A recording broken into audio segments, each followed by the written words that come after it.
Hi. So we are going to continue with our drawing basics. So yesterday we went over circles, spheres, and ellipses, and today we're going to talk about squares and rectangles and then cubes and rectangular prisms. So we're going to start with just squares and rectangles, and we'll do some of these across the top. So to make these, you're just drawing a line parallel to the edge of the paper. You'll draw two lines. These are parallel to each other. And parallel means that these lines could go on forever and they will never touch because they're going the same direction. And then we'll put another set of parallel lines on the top and the bottom. And so these are just parallel with the top of the paper. So they are just running even to the top of the paper. Um, you can make a variety of these that are different heights and widths. And similar to the circles we did, you'll start off light and sketchy, and then you can always clean them up later if you want by coming in with a dark line, you know, like so, and just kind of clean that up like like that. So I'm just gonna come in. I'm just doing a bunch of these.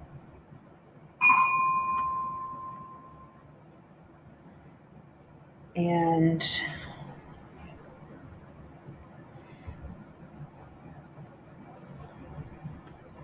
that's it. And that's kind of just how you draw your any sort of square, rectangle, anything like that. Like, see, we'll clean this one up here because that edge was not really clear.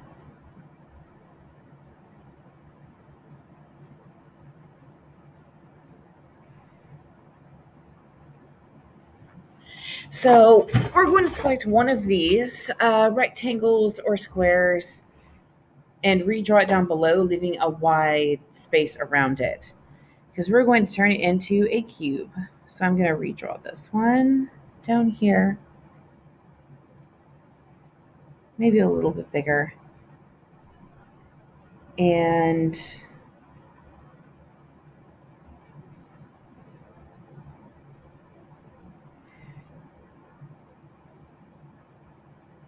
there we go. So I can clean it up by kind of going over it again with the darker lines. So I've got my square. And so to turn it into a cube, all I'm going to do is I'm going to pick 3 points. And for me, it's going to be these 3. But you could also do these 3 and have lines coming down, and change up the angle. But I'm going to pick 3 points. And I will have 3 lines coming out of those points. And those lines can be angled any which way you want, but they need to be parallel to each other. So these lines coming off, if those lines went on forever, they would never touch because they are moving together. They're parallel. I'm going to do one down here too. Then we come in with, so these 2 lines, they're vertical. They're going up and down on my paper. And so I'm going to have a vertical line here going the same direction as these.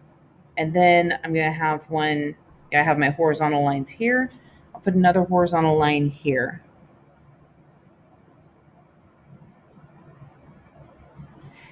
So there is your cube. And so we're going to do a few more of these.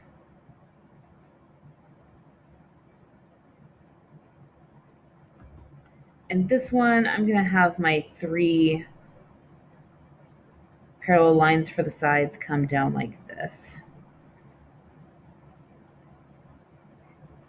And whichever direction those lines are going, it's the same process. So draw a few of them.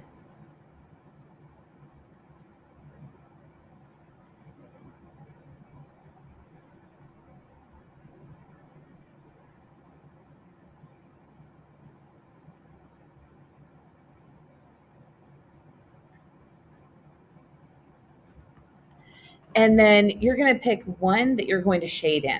So whenever you are shading in a cube, or actually, yeah, okay. So whenever you're shading in a cube, you've got three sides, right? So you're going to figure out where your light's coming from. And for me, I'm going to say the light's coming from this way. So here's my little lamp. And of course, once you're drawing like real pictures, you will not be. I will remind you to consider where your light is coming from, but you don't need to draw it. I'm just putting it here for reference so you can see what I'm thinking of when I'm figuring out where my shadows and light are going to be. So if my light is coming from this way, it's going to hit the top, right? So this is going to be my lightest value, this side right here that's on the top. And this side is going to be my darkest value. So I'm going to do this edge kind of dark. And then this is going to be kind of a middle value. It'll be between these two. So I can start kind of building this a little bit and just adding some value in there. So as I'm shading this in, you might note that I'm not, let me see, where's a scrap piece of paper I can use to show you what not to do?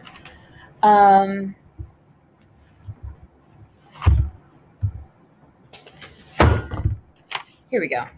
Okay, so some people will like shade in like this, where their pencil just moves in one direction and it's all in lines. Don't do this, because what ends up happening is that you do a little bit like that and then you come back and you can see where it's overlapping, right? And you can see the direction of the pencil lines, and that's not what we want. But if you do this with these kind of, organic or, small circles that are kind of overlapping, then you can make everything look a little bit more solid. And it's a more like even smooth coverage of the paper. So you want to use those little circles and organic shapes, and not those lines where it's all going one direction. I don't know what second grade teacher tells everyone that this is how you color with a pencil or with colored pencils, but it is not. It is wrong. If this is what you do, please stop. So getting back to it. We're just going to keep kind of laying that color in there. I'm just moving in these small, tight circles all the way across. And it takes a little bit of time, and maybe that's why people do that weird diagonal line thing, is because it's faster. But it doesn't look good. And if you take your time and just slowly work your way across, you can get a much smoother look where you can't see the individual pencil strokes. And that's really what you want to go for. It's that smoother look.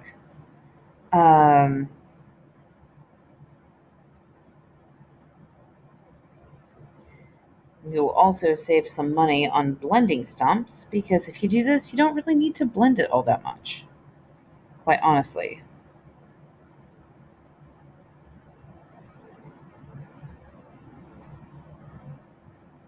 And unlike the sphere, where we were kind of gradually going from light to dark, you don't have that much of that with a cube. You could maybe darken this corner up just a hair, but I wouldn't worry too much about it. For the most part, each side is going to be about the same. So I darkened this side up a teeny bit. I'm going to add just the tiniest bit of shadow here, but it's very, very light, very, very faint. And then our darkest value is going to be on this side. That is the opposite side from the light. So we can go ahead and start shading that in. And again, I'm just using those very small, tight circles that are overlapping and that is going to give me a nice even color here.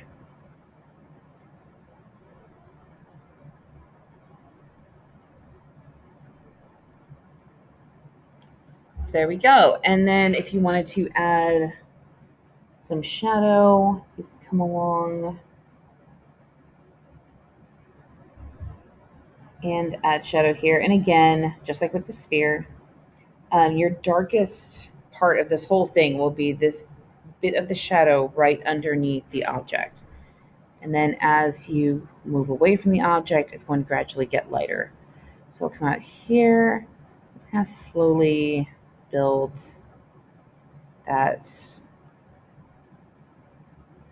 shadow. Let me see, I'm going to start off with it kind of like there. So I'm just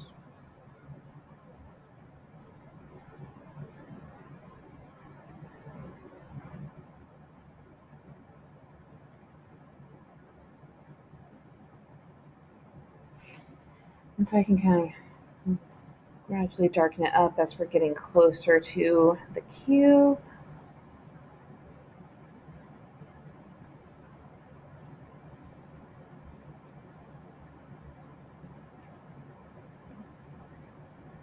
Kind of just gradually getting lighter as it gets farther away from the object.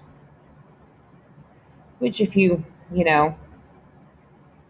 have a good look at how objects react to light and how the shadows work, you'll see that's pretty much how it always goes. That shadow getting lighter the farther away it gets from an object.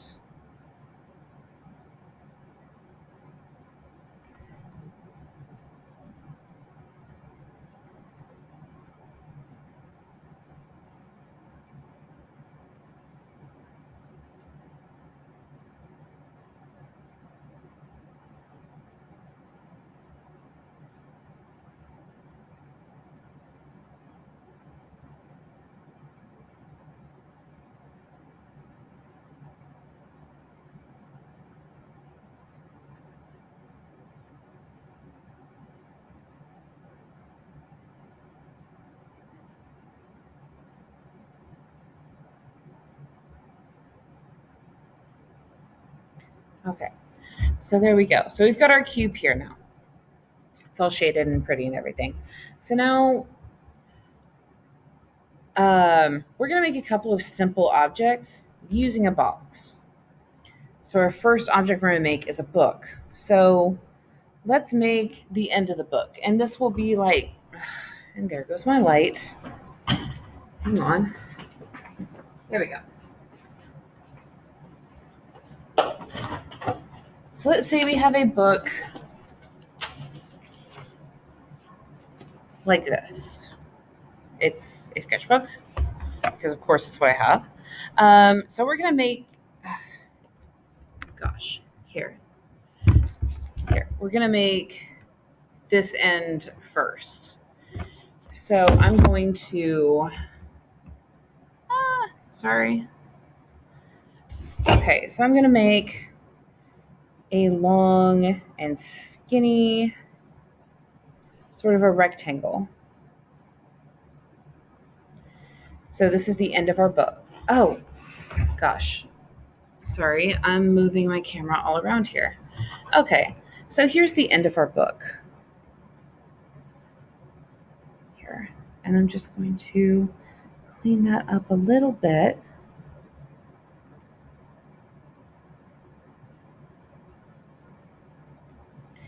And then I can, here we go. That's what I want.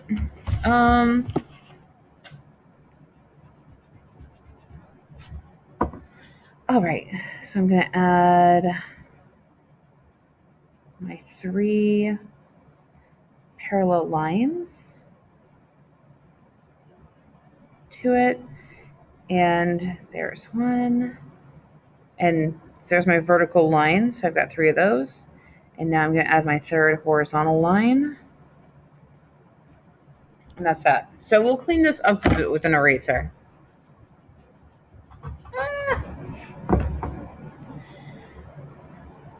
Okay.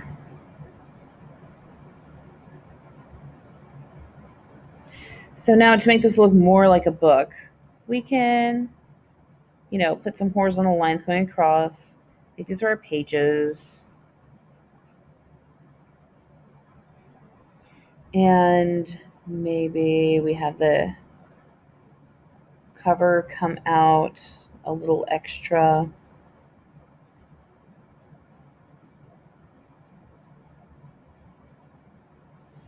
And then we can put a title on it, like, let's see, my favorite book is The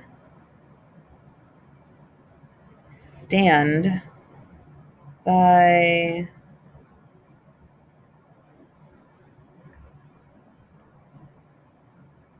Stephen King. So now it looks a little bit more like a book, right? So we've got our title, we've got our cover, we've got our pages. And then we can shade this in a little bit.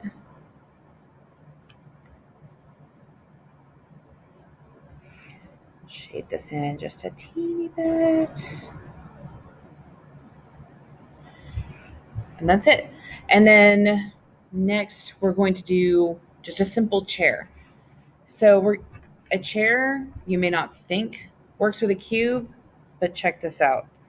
So we're going to do a square.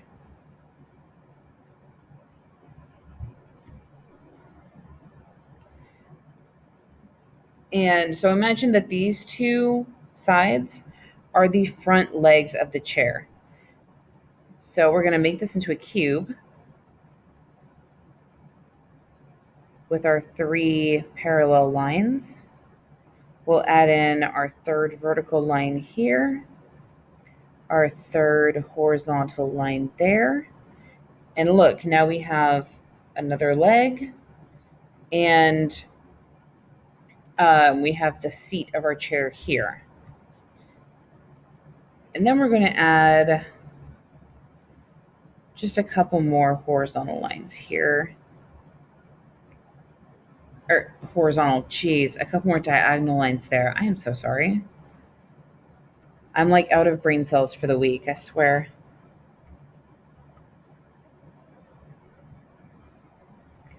And then we're going to add a horizontal line on top of that. And here we have a chair. So you can kind of, make this a little fancier. I don't know. I'm going to kind of curve the back a little bit and clean up this a little bit. But you can see where I can use the basis, or I can use that shape that I just drew as the basis for a chair. It's like there, and I'm going to have like a cutout here, I think. And then I can have my seat with like a little cushion on it. And there's one leg.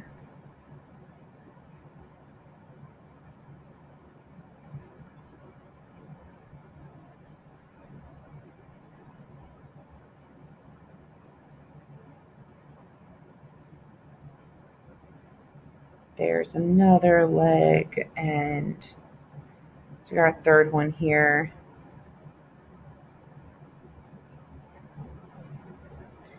And then we can go ahead and put one. You can see where the 4th leg would be. It'd be even with this one. There. So there we've got our chair. So we built this all just around a simple cube. And so that's how you can kind of help to draw furniture in perspective, is by starting off with just very simple shapes like the ones that we're talking about, and then build on those or put them together to make more complex shapes. And so this is about it for today. So just follow along with what we've done here, and then snap a picture and attach it to the assignment and send it in. And then tomorrow we're going to go over two more shapes, cones and cylinders, which are both really helpful when you're trying to build more complex shapes. And then, so yes, that's going to be Thursday. And then Friday we'll start. No, I'm sorry. This is for Thursday. And then that will be Friday. So next week we can start putting together more complex shapes and doing some stuff with that. So thank you for joining me, and I will see y'all tomorrow.